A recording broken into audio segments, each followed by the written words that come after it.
Bonjour Jacques Bourquin. Bonjour, bonjour. Merci de nous recevoir pour cet entretien. Et pour commencer, j'aimerais bien non pas que tu te présentes, car on sait que tu es un des pionniers de l'histoire de la justice des mineurs, mais présenter plutôt ton parcours, la formation que tu as suivie, jusqu'au poste que tu as occupé. Bon, eh bien, voyons, tout d'abord, j'avais tenté quelques études de droit qui ne m'intéressaient guère, mais je m'étais plus attardé sur la criminologie. À la faculté de droit de Paris, il y avait un institut de criminologie qui existe, je crois encore, et c'est peut-être à partir de cette approche que je me suis centré sur cette réalité des jeunes délinquants et des métiers qui pouvaient tourner autour de ça. Et c'est comme ça que j'ai rencontré l'éducation surveillée. Alors, il se trouve qu'à l'Institut de criminologie, il y avait deux enseignants qui étaient des personnages très importants de l'éducation surveillée. Henri Michard, le fondateur de Vaucresson, qui a été directeur à l'éducation surveillée, et un autre magistrat, dont le nom m'échappe actuellement, mais qui a eu un rôle lui aussi très important. Alors je crois que la rencontre de ces deux hommes, l'Institut de criminologie, le fait que le droit, ça ne m'emballait pas beaucoup, et puis le fait qu'il existe un concours d'éducateurs. Je passe ce concours d'éducateur de l'éducation surveillée en 1959. Voilà. Et là, c'est une première année d'études au Centre d'études et de formation de Vaucresson. Alors, Vaucresson qui a été créé en 1950, c'est un tout jeune centre de recherche dirigé par Henri Michard. Et je dirais que cette formation à Vaucresson, où je rencontre aussi Maïté, ma femme, hein, c'est un élément important, je crois que ça va être une année importante pour moi, parce que il y a à la fois la découverte de ce métier, mais pas au niveau concret, à partir de l'approche qu'on en fait, et puis une ouverture sur un certain nombre de problèmes que je ne connaissais pas tellement. L'enfance délinquante, quand j'étais plus jeune, vraiment c'était quelque chose qui m'était très éloigné. Je ne savais même pas si ça existait. Je venais de ce qu'on appelle d'un milieu plutôt bourge, qui n'était pas tellement préoccupé par ces problèmes-là. Voilà, donc cette année de Vaucresson, pour moi, ça a été une année tout à fait importante, où je découvre la psychologie, quelques rudiments de psychiatrie, et puis tout un certain nombre d'éléments qui, à Vaucresson, à cette époque-là, sont importants. C'est une référence à la formation sur soi. Et il y a pour ça des groupes de travail où on travaille un peu en référence aux relations qu'on a avec les autres. Et pour moi, c'est vraiment un univers tout à fait nouveau. Alors, mes premières rencontres avec la réalité de l'éducation surveillée, ça va se passer 2 ans plus tard. Parce qu'en sortant de Vaucresson, l'Algérie est là. Et je pars 2 ans en Algérie. Donc je prends tout de même de la distance avec cette première année qui m'avait beaucoup intéressé. Et je m'investis dans un univers tout à fait différent. Que j'ai vécu pas trop mal. L'Algérie était un beau pays. La guerre s'estompait progressivement, donc je n'avais pas gardé un souvenir dramatique, si ce n'est qu'il y a tout de même des moments un peu difficiles et compliqués, et que la référence militaire, c'est pas tellement mon truc. Voilà. Alors, je reviens en 1960, et j'ai une année de stage pratique. Alors, stage pratique que je fais tout d'abord au centre d'observation de Sévigny-sur-Orge. j'en ai pas gardé un souvenir extraordinaire, parce qu'il faut dire que ce centre d'observation, qui a encore des groupes de 20 jeunes, alors des jeunes qui passent là peu de temps, hein, le temps d'une observation, 3-4 mois, et pour lesquels il va falloir vite prendre une décision. Est-ce qu'on les place en internat de rééducation? Est-ce qu'on les remet chez eux? Certains fuguent et se retrouvent en prison, etc. Ce souvenir du centre d'observation ne m'a pas tellement enthousiasmé. Par contre, la chose qui va m'intéresser beaucoup plus, ça va être la deuxième partie du stage, c'est la rencontre avec le milieu ouvert. Et il faut dire qu'à cette époque-là, l'intervention au milieu ouvert est en train de se construire, de s'élaborer. C'est-à-dire elle s'invente. Hein. Et il y a très peu encore de structures dans la région parisienne qui pratiquent le milieu ouvert. Donc je dirais que tout est à inventer. Mais les quelques responsables qui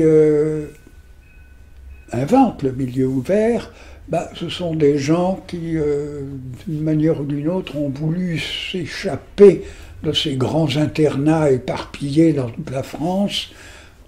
Et dans le cadre du milieu ouvert, oui, cette impression qu'on est en train d'inventer quelque chose. Voilà. Alors, c'est même une période qui dure 6 mois, mais qui pour moi sera une période agréable, qui se passe tout près de Paris. Hein. Il est ouvert, je fais ça dans le département c'est pas encore les Hauts-de-Seine, mais ça s'appelle encore la Seine-et-Oise. Et puis alors après ça, il faut être titularisé.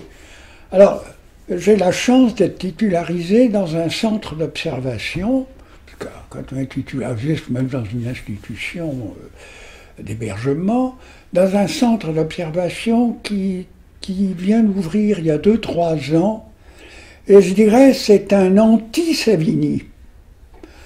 Le jeune éducateur qui ouvre ce centre d'observation se dit qu'il faut faire exactement l'inverse de Savigny.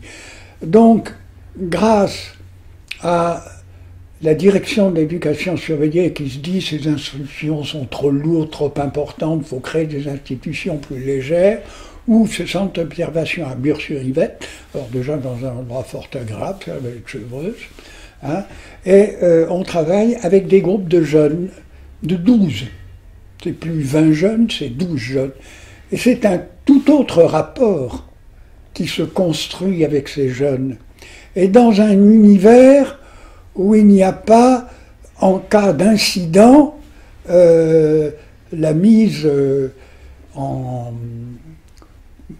disons pas au trou, c'est peut-être le terme qu'on employait à l'époque, mais enfin, le gamin qui pose trop de problèmes, pendant une semaine, on le met en isolement. Voilà, c'était l'isolement. Là, il n'y a pas d'isolement. Donc, il faut essayer de trouver des sanctions qui ne soient pas d'isolement. Le problème, c'est qu'il y a plus de fugues. Ben oui. Et comme en plus, on est comme ça au milieu de la vallée de Chevreuse, il faut travailler avec ces fugues, et on se rend compte que très souvent, ces fugues, elles ne sont pas très longues, les gamins reviennent après 2-3 jours. Et ça crée tout de même un climat tout à fait différent. Et là, pour moi, je découvre vraiment le métier d'éducateur avec des gens qui ont à peu près, qui sont de ma génération, parfois un petit peu plus âgés, mais à peine. Donc on a l'impression tout de même d'inventer quelque chose de nouveau. Et ça c'est tout de même quelque chose. Alors je reste 4 ans à Bure-sur-Yvette, hein, et c'est à Bure-sur-Yvette que je reprends des études de criminologie à la faculté de droit de Paris, me disant faut tout de même accompagner ce travail d'autres choses. Alors le fait de travailler dans un centre d'observation, c'est assez facilitant puisqu'on ne travaille qu'une demi-journée par jour, hein, où on est le matin, où on est dans l'après-midi. Donc j'arrive tout de même à faire coïncider mon activité à Bure-sur-Yvette et puis les activités de l'Institut de criminologie, dans laquelle, effectivement, il y a quelques responsables de l'éducation surveillée qui enseignent. j'ai dit tout à l'heure, Henri Michard, Paul Lutz, qui sont des fondateurs vraiment de l'éducation surveillée au plus haut niveau. Donc je dirais que tout ça, c'est un contexte qui est favorable, et je soutiendrai mon mémoire de l'éducation surveillée, qui aura même il y aura un petit prix. Voilà. Et alors, ce mémoire, je le fais sur les mineurs de Fresnes, parce que l'Institut de criminologie dit cette année-là, il faut le faire, mais sur le problème des filles. On parle que du problème des garçons, parce que là, il faut parler du problème des filles. Donc je le fais sur les jeunes qui sont incarcérés à Fresnes, mais ces jeunes qui sont incarcérés à Fresnes, elles ont une éducatrice qui s'appelle Maïté Bourquin, et c'est vrai que j'aurai une ouverture sur cette institution qui m'aidera à faire mon mémoire. Voilà. Donc, je veux dire que tous ces éléments sont même des éléments plutôt favorables et positifs, et cette rencontre avec ce métier, j'en ai gardé un excellent souvenir, en dehors peut-être du premier stage de Sévigny, qui n'était pas pour moi. Voilà. Mais enfin, on m'avait tout de même donné une note relativement convenable. Je suis un gentil garçon. Après 4 ans de bure, je me dis, il faut tout de même un peu sortir de tout ça, et je suis nommé délégué à la liberté surveillée au tribunal de Versailles. Donc là, je vais découvrir le milieu ouvert avec dans le cadre du tribunal de Versailles. Hein. Donc la liberté surveillée, alors qui est tout de même quelque chose d'assez rare, enfin, dans la mesure où on a une responsabilité sur 80 gamins, mais en définitive, on en suit réellement une douzaine, et les autres, on les suit par des délégués bénévoles, et les délégués bénévoles, on a un énorme travail à faire avec les délégués bénévoles, on les choisit dans les communes où vivent les jeunes. C'est-à-dire on choisit des instituts, on choisit des gens qui sont intéressés par ça. Et c'est ça la liberté surveillée de l'époque. C'est-à-dire que très souvent, on intervient par une personne qui est une personne du milieu. Et c'est vrai qu'il y a tout de même, dans les petites villes, bon pour moi c'est un bout de la Seine-et-Oise, Meulan, les Mureaux, enfin etc., des gens qui sont en même temps sensibilisés à ce problème de la délinquance et qui veulent effectivement devenir délégués bénévoles. Alors, moi je travaille beaucoup plus avec les délégués bénévoles et puis quelques gamins, mais les autres gamins je ne les connais pas, je ne les connais que par l'intermédiaire des bénévoles. Alors ça, ce travail-là, je vais le faire pendant 2 ans, jusqu'en 68. Et en 68, on va, pour la première fois, recruter des formateurs pour l'école d'éducateurs qui est en train subitement de prendre une dimension importante. Parce que moi, ma promotion à Vaucresson, nous étions 14 sur toute la France. Donc cette formation, c'était quand même une formation quasi individualisée. En 1960, il y a une promotion de 120. Et puis au milieu des années 60, on montera à 180. Donc on crée les formateurs. Et moi je vais faire partie de cette première équipe de formateurs qui vont être amenés à accompagner ces futurs éducateurs dans leur formation. Et moi, je vais rester formateur pendant 10 ans, c'est-à-dire grosso modo jusqu'aux années 80.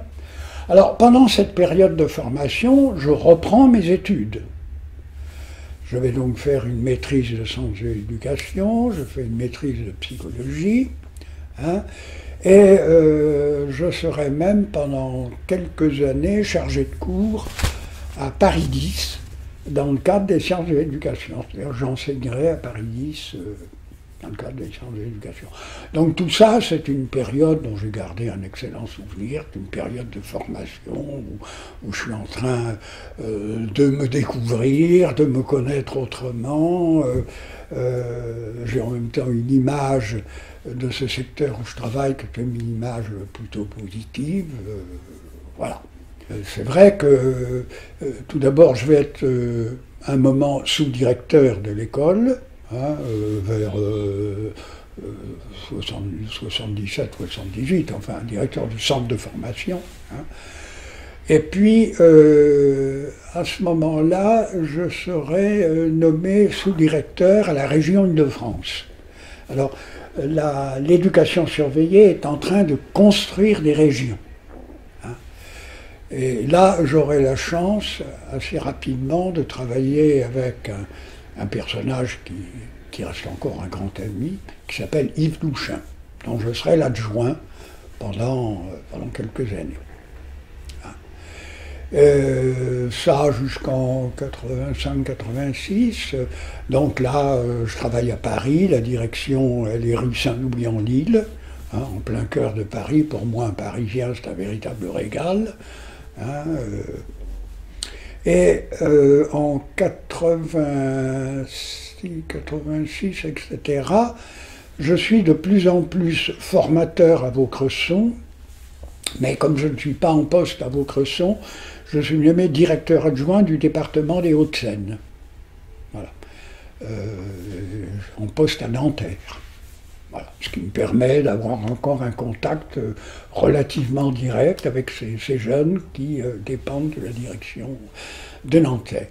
Et puis en 89, je suis nommé directeur du service d'études à Vaucresson. Alors, directeur du service d'études à Vaucresson, c'est un petit bout de la recherche, hein, mais pas dans le secteur véritablement recherche. C'est l'élément de recherche dans le cadre de la direction de la PJJ. Alors que le centre de Vaucresson est devenu un centre de recherche qui dépend de la direction de la recherche. Enfin, les liens sont extrêmement étroits, hein, on travaille ensemble. Voilà. Et ce poste de directeur du service d'études, je le garderai jusqu'à ma retraite en 98. Ce que par contre j'ai fait entre-temps, en 91, comme je suis quand même passionné d'histoire, que j'ai fait beaucoup d'histoire, je crée l'association Histoire, qui existe toujours aujourd'hui et qui est présidée par Jean-Jacques Iborel. Donc l'association, la HPJM. La HPJM, voilà.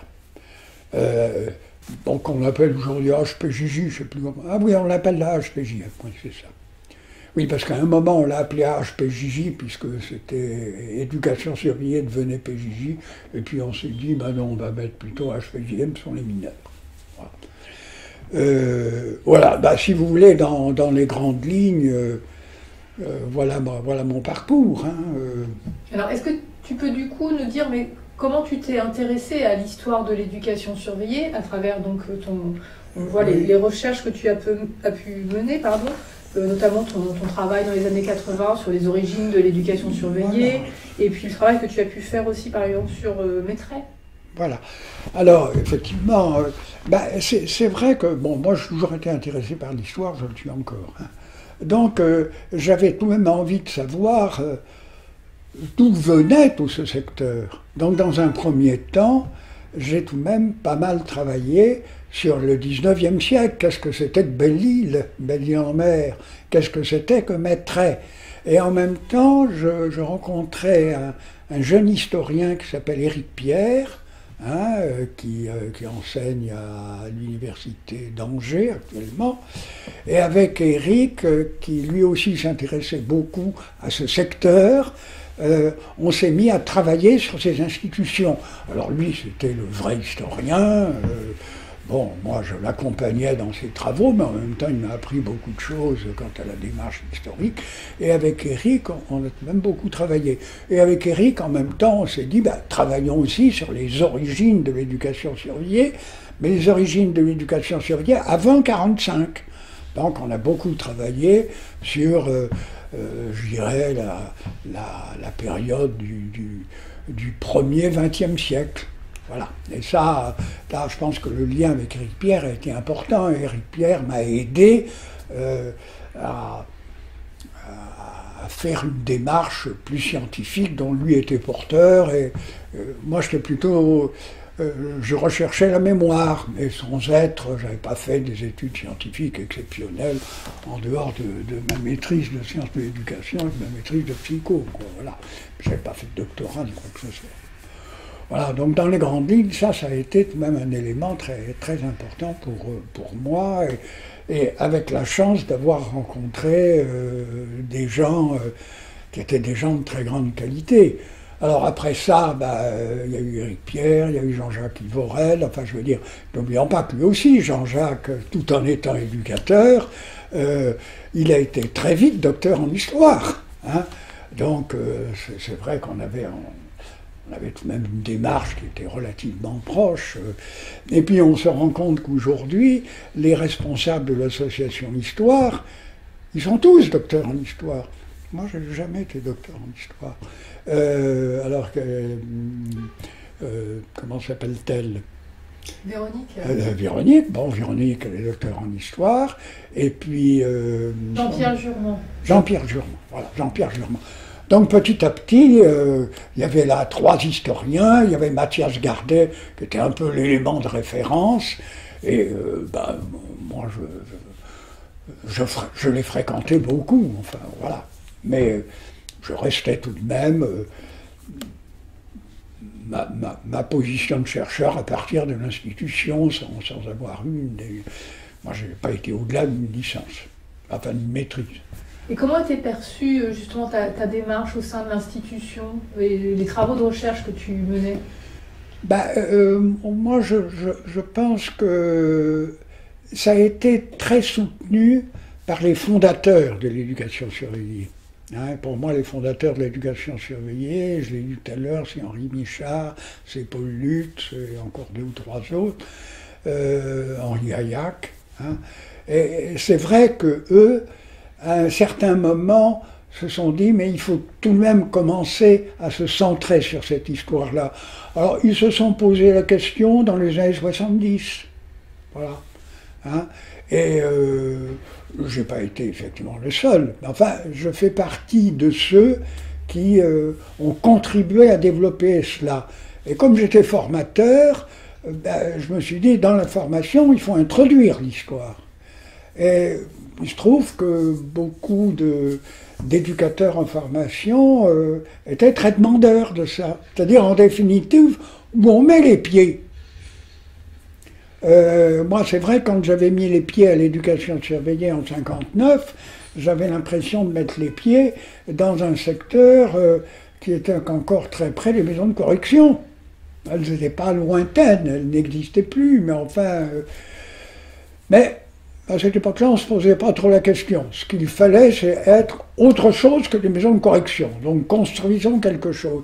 Et puis, dans les années 70, la dimension histoire apparaît comme une dimension, mais d'où sortons-nous? Comment avons-nous évolué? Comment les choses ont changé? On se rend compte que Maitret, en 1840, oui, à peu près, avec De Metz, voilà un homme qui en 1840 essaie déjà de construire autre chose que des maisons de correction. C'est ça les débuts de Maitret. Après, Maitret évoluera mal. Et moi, je me suis beaucoup intéressé à De Metz. Pour moi, De Metz a été un personnage qui m'a tout à fait intéressé. Voilà. Qu'est-ce qui t'intéressait dans ce personnage? Ce qui m'intéressait dans ce personnage, c'est qu'il avait une image tout à fait différente. C'est-à-dire, quand il crée Maitret, il se dit qu'il faut sortir les mineurs de prison, et c'est vrai que tous les gamins qui arrivent à Maitret dans les années 1840, il faut les sortir des prisons, et il essaie d'inventer une structure qui soit le plus éloignée possible de la prison. C'est ça les débuts de Maitret. Ensuite, Maitret évoluera négativement, hein. Mais je veux dire que la période de Metz, qui dure une quinzaine d'années, c'est même une période qui préfigure ce que pourra devenir l'éducation surveillée un siècle plus tard. C'est là l'importance du personnage de Metz. Hein, voilà, c'est en quoi... Et donc, Les recherches que tu menais étaient réutilisées dans la formation. Comme moi je faisais de l'histoire, très souvent j'évoquais cette histoire-là. Je ne racontais pas uniquement l'éducation surveillée née en 1945. J'essayais beaucoup de faire la référence au XIXe siècle. C'est-à-dire pourquoi en 1945 il y a cette volonté de construire quelque chose de nouveau, parce qu'il y a un passé, et on ne peut pas ignorer ce passé. Hein, d'autant plus qu'entre 1945 et 1960, des éléments de ce passé subsistent encore. Quand vous voyez Belle-Île-en-Mer avant 1960, Aniane avant 1960, ce sont des institutions dont le poids du passé est encore lourd. Belle-Île a été ouvert en 1860, Aniane a été ouvert en 1850. Hein. Je veux dire que le passé de ces institutions pèse très très lourd. Hein. C'est moins vrai pour Saint-Maurice, car à Saint-Maurice, il y a la chance d'avoir eu un personnage qui s'appelle René Courtois. Hein. René Courtois, qui était le fils d'un gardien de prison, qui a été instituteur à la direction des prisons, et puis qui s'intéresse progressivement aux mineurs, et qui va contribuer à la création de Saint-Maurice en 1938, mais de faire quelque chose de tout à fait différent. Hein. Donc Courtois est un personnage important que moi j'ai beaucoup rencontré. Hein. Courtois, il est mort à 90 ans, il y a 25 ans. Hein. Donc, il y a en même temps ce poids extrêmement négatif, donc je dis, de Saint-Hilaire, de Belle-Île, d'Aniane, qui, on peut dire que ces boutiques-là, jusqu'en 1955, même si elles dépendent de la direction de l'éducation surveillée, elles n'ont pas beaucoup évolué. Hein.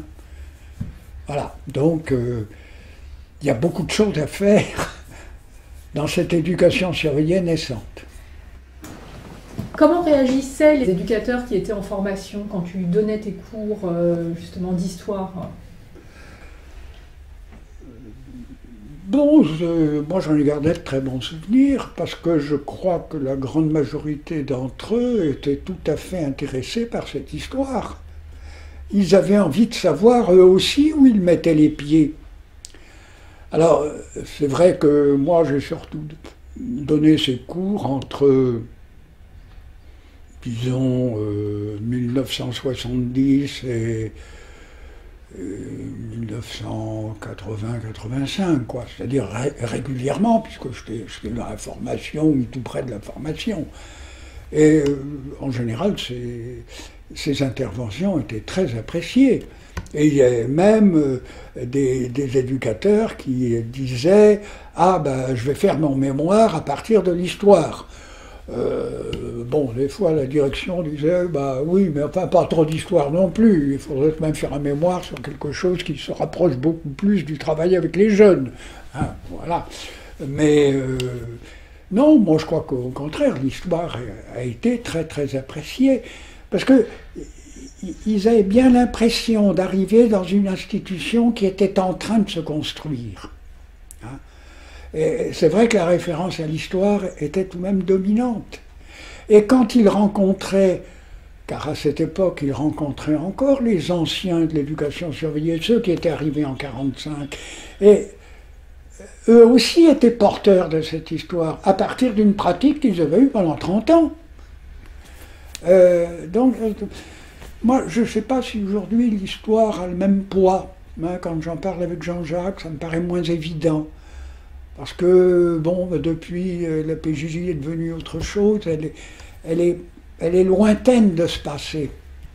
Hein, et aujourd'hui, ben oui, on est dans le travail social. Hein, et tant mieux. Je dis, heureusement que la justice n'est pas là toujours en référence. Hein, et je dirais moins les références, bien qu'encore les choses aient un peu changé. Hein, là, moi j'ai des positions un peu différentes. Jusque dans les années 2000, l'éducation surveillée, enfin la PJJ, s'occupait autant des gamins en protection que des gamins délinquants. Et pour des gens de ma génération, c'était les mêmes. Le gamin délinquant, c'est un gamin en protection. Alors bon, il y en a quelques-uns qui ont fait des délits, les autres ne les ont pas fait, mais peut-être qu'ils les feront. Hein.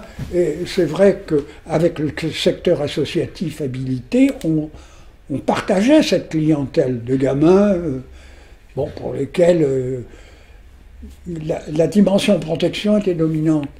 À partir du début des années 2000, la direction de la PJJ réouvre des centres fermés. J'y suis violemment hostile, parce que je me suis dit, mais enfin, on déraille. Nous, on les a fermés, eux, ils les réouvrent. Alors, ils appellent ça centre éducatif fermé. C'est vrai. Alors, bien sûr que ces centres éducatifs fermés, il y a une quinzaine de gamins. Il n'y en a pas 100 comme à l'époque de Savigny, ou 150 comme à l'époque de Savigny. Mais la référence à la fermeture m'apparaît très inquiétante, d'autant plus que ces centres éducatifs fermés vont se multiplier considérablement. J'ai l'impression qu'aujourd'hui, il y en a une cinquantaine. Et on partage ça avec le secteur associatif. Le secteur associatif a aussi des centres. Donc je me dis, il y a quand même un retour en arrière, là, qui est... Bon, moi je suis loin de tout ça, mais ça me pose même un réel problème. Ou alors je me dis, ben moi je fais partie de la génération des 68 arts, on a rêvé, on a... voilà, il y a peut-être de ça aussi, hein, pourquoi pas. Alors, la PJJ d'aujourd'hui, ben, je ne la connais plus beaucoup. Hein. Les dernières interventions que j'ai faites à Roubaix, elles remontent à de 2010-2012. Bon, depuis, je ne suis plus retourné quasiment. Donc, je ne les connais plus, ces jeunes éducateurs. Hein. Mais quelques inquiétudes à avoir dans tout ce secteur-là. Et je me dis, les centres éducatifs fermés, c'est tout de même l'ouverture vers la prison, parce que le gamin qui ne supporte pas le centre éducatif fermé, ben c'est la prison. Hein. Alors qu'on aurait pu dire, s'il ne supporte pas le centre éducatif fermé, il faut peut-être trouver quelque chose de plus ouvert. Ben non. Bon, c'est mon débat d'aujourd'hui, c'est même pas mon débat, mais c'est...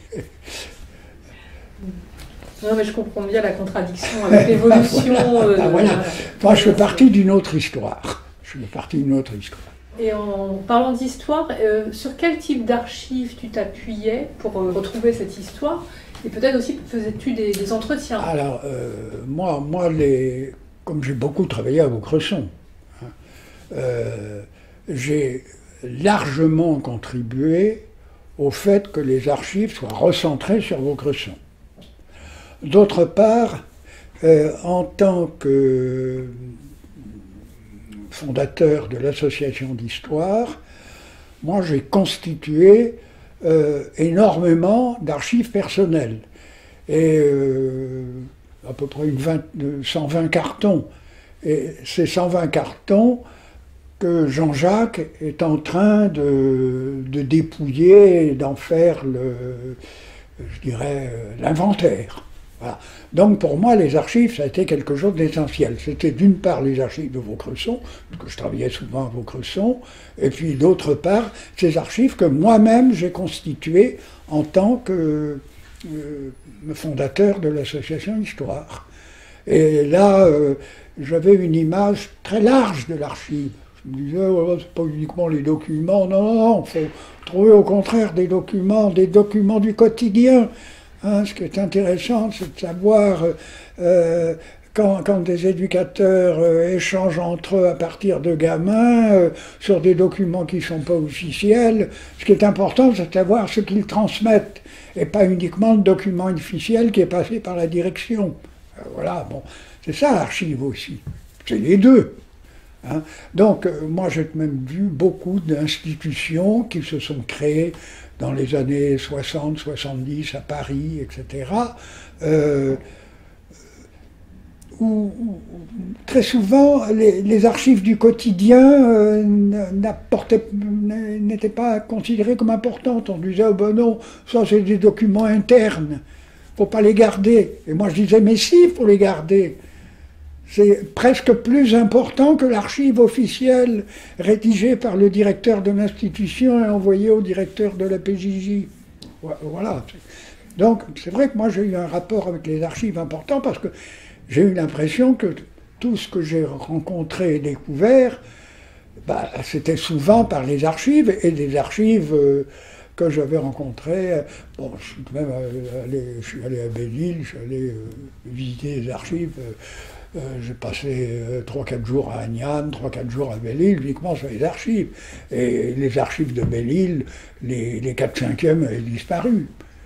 Les archives d'Agnan, je crois, moi et quelques autres, je ne veux pas toujours me mettre en avant, mais on les a sauvés, les archives d'Agnan.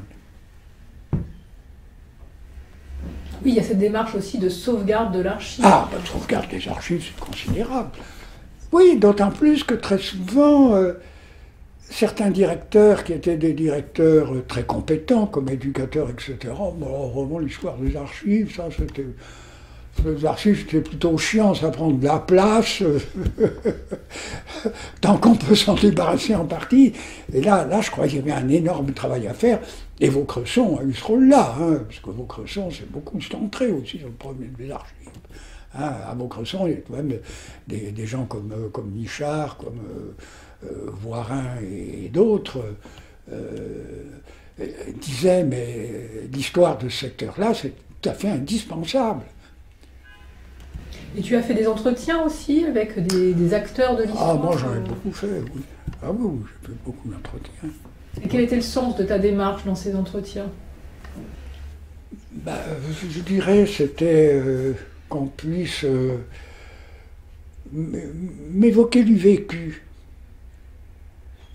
Parce que les nombreux entretiens que j'ai pu avoir, c'était des entretiens avec des gens qui me racontaient ce qu'ils avaient vécu dans le contexte professionnel. C'était ça dont ils étaient porteurs. Mais je dirais que moi et tous ceux qui ont fait des entretiens, c'était cet objectif-là qui était l'objectif dominant. Donc dépasser les archives écrites. Voilà, aller au-delà des archives. Les archives écrites, elles sont indispensables. Mais moi, c'est ce que j'appelais ça les archives orales. Et je crois qu'il y a eu tout un courant de l'histoire qui est passé par les archives orales. À un moment, on a mis les archives orales, c'est aussi important que les archives écrites. Et c'est vrai. Alors, moi, il se trouve que moi et d'autres, on était justement dans cette logique-là. Et on se disait, mais alors nous, on a un matériau extraordinaire. Et les archives orales, mais ça passe aussi par les gamins. Moi, j'ai rencontré un certain nombre de gamins qui n'étaient plus à l'éducation surveillée, mais que je rencontrais après pour qu'ils puissent me raconter ce qu'ils avaient vécu. Dans l'association Histoire que nous avons actuellement, on a quelques anciens jeunes de l'éducation surveillée qui sont venus à l'association Histoire. Et très souvent, ils nous ont apporté leurs témoignages. Et on leur a dit, mais c'est indispensable, parce que vous aussi, vous faites partie de l'histoire. C'est pas uniquement les papiers qui ont été rédigés. Alors là, ils sont pleinement d'accord. Subitement, on leur donne une dimension, on leur donne une identité autre que celle qu'ils avaient en étant celui qui avait fait des conneries.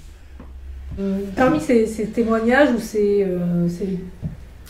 plongées dans les archives, est-ce qu'il y a quelque chose qui t'a marqué plus que d'autres? Est-ce que tu as eu une grande surprise en menant tes enquêtes? Est-ce que ça a changé ton regard voilà. Non, non, parce que j'ai l'impression d'avoir découvert progressivement les choses. J'ai toujours eu l'impression... ce qui m'a profondément choqué, c'était les archives que je pouvais voir des institutions, des maisons de correction, etc. Mais je le savais. Ça ne faisait que confirmer ce que je savais.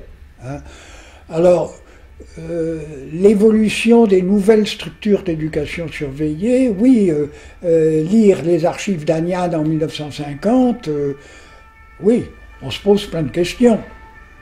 Parce qu'on se dit, mais Agnan, c'est un établissement d'éducation surveillée, mais est-ce que c'est pas tout simplement l'héritier d'une maison de correction qui existe depuis 80 ans? Voilà, c'était ça. Mais bon, je veux dire que j'avais tellement d'autres éléments que... Mais lorsqu'il m'arrivait de faire parfois des interventions dans ces institutions, ben, j'évoquais ce passé, je leur évoquais ce passé, je leur ai dit, écoutez, hein, et ce passé, il n'est pas si ancien que ça, ne remonte pas au XIXe siècle ou avant la guerre de 14. Hein. Faut des fois tout simplement lire ce qui se passe en 1950. Michel Chauvière te présente comme un passeur discret et un conférencier enflammé. Qu'est-ce que tu penses de cette description? Oui, alors c'est très gentil pour le conférencier enflammé, mais c'est vrai que j'aimais bien parler en public. Hein. Alors, j'avais plaisir à le faire, donc on me demandait souvent d'intervenir. Hein. Bon, j'ai fait énormément de cours à Vaucresson. Alors Vaucresson, ça a été un peu je dirais pas mon quotidien, mais enfin c'était extrêmement fréquent. Et comme je m'en sortais pas si mal que ça au niveau de l'échange avec un groupe, que les groupes ça me gênait pas du tout, moi avoir 100 auditeurs ça me gênait pas, je n'étais pas intimidé. Hein, oui, je passais bien, quoi. Voilà. On voit que la transmission est très importante pour toi. Ah, ben moi je pense qu'elle est très importante. Alors, peut-être ce petit avantage que j'avais, c'est que je n'étais pas uniquement un historien qui vient d'ailleurs, hein, qui a été cherché dans les archives. Moi, j'avais un vécu là-dedans. Et mon vécu, j'en parlais. Hein, le fait d'avoir connu Savigny en 1960, oui, ça faisait partie de mon vécu. Un vécu qui me rappelait des choses plutôt négatives. Hein, voilà, c'était pas uniquement des lectures, c'était aussi bon, alors comme ce secteur je le connaissais assez bien dans le passé et dans le présent, ça me permettait de faire des liens entre les deux.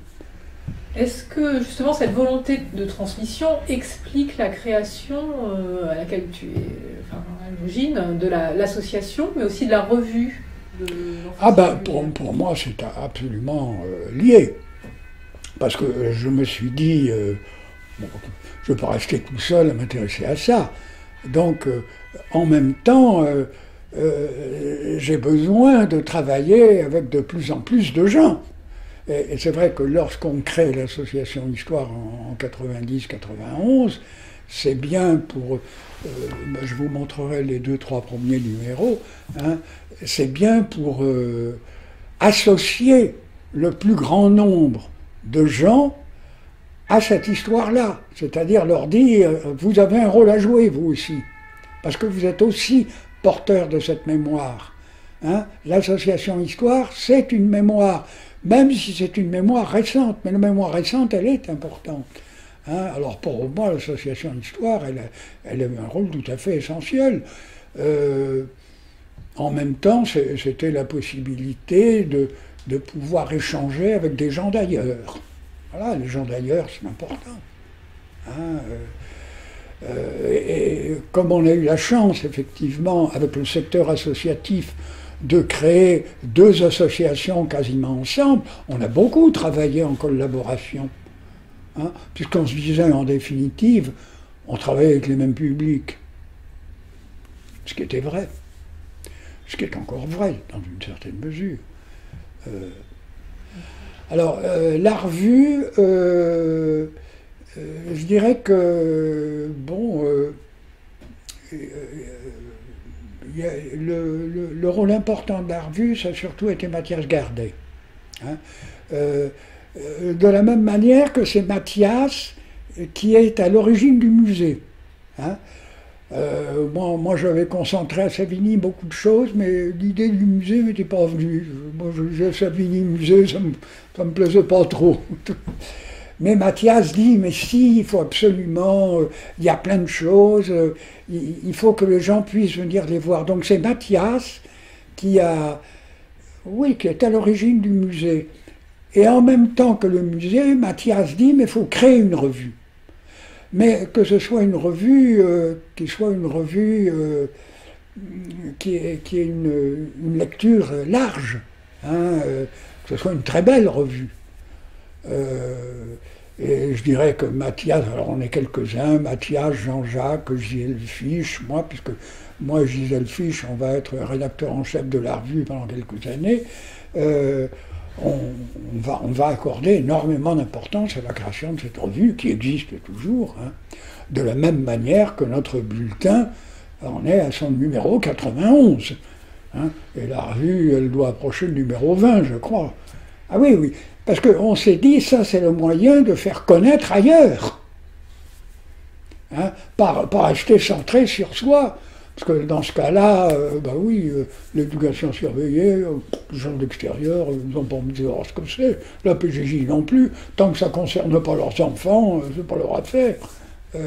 Voilà, je crois qu'il y a un peu tout cela. Et le rôle de Mathias Gardet a été un rôle important. Hein.